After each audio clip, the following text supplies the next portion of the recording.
The Redemption City is home to a population of about 100,000 people and stands perhaps as the largest Christian city in the world.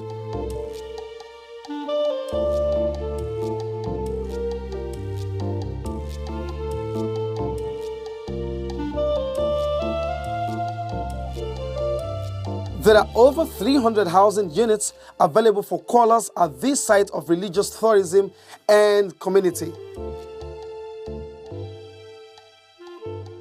Other facilities qualifying it as a community are offices, security units, Redeemer's Clinic, Directorate of Christian Education, the Main Auditorium, the Redeemer's University, the Redeemer's Christian Bible College, the Redeemer's High School, International Guest House, Post Office, supermarket, power station, water treatment plant, among others.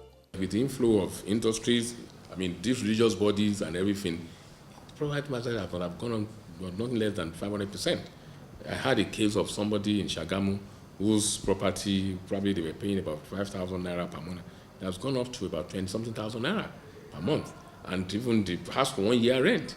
At times, some people have for 2 years rent. Look at land in Ogun State. It's not cheap anymore. Probably 1 million naira you get in choice area. If you go to Ibarra housing estate, you want to buy property now, you should be looking at millions. So you can see that things are really moving up. Things have changed. But you don't forget that we are what New Jersey is to New York, and that's what we are to Lagos. We take advantage of our proximity to Lagos or we are like, the gateway name is very key. We bother all the states, most of the states in Southwest, and at the same time, the cross-border regional area. So that means we are actually, we bother Republic of Benin here. So you can imagine, and like I always tell people that if you start your business in Nigeria, or you are doing anything in Ogun State, you are guaranteed, minimum of 40 million clients. It depends on, the kind of business we are doing. Because some companies, they have 80% of their businesses in Ogun State now.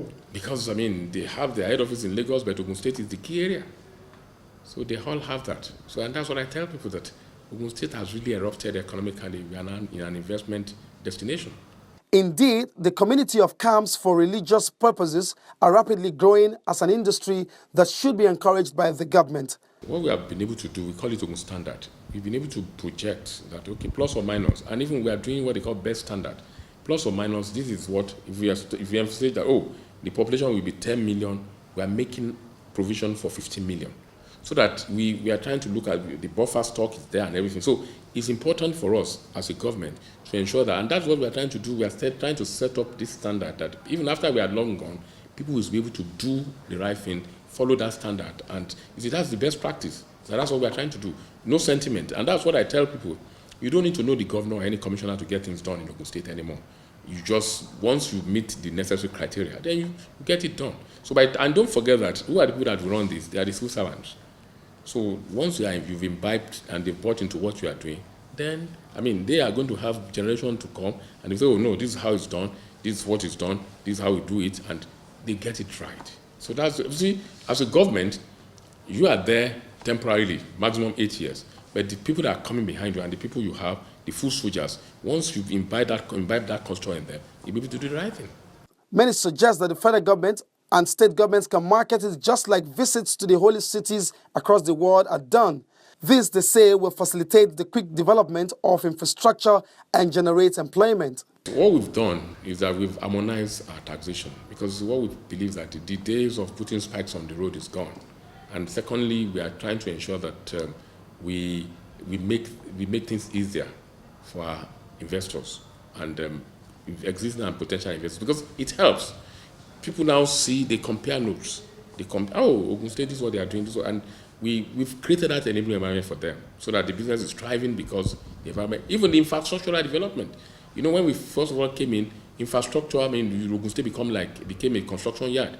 Because you see, the point we are making is that even if you have all these industries, all these religious bodies, if they cannot move from one place to the other, something that should take you 20 minutes is taking you 2 hours, you'll be frustrated.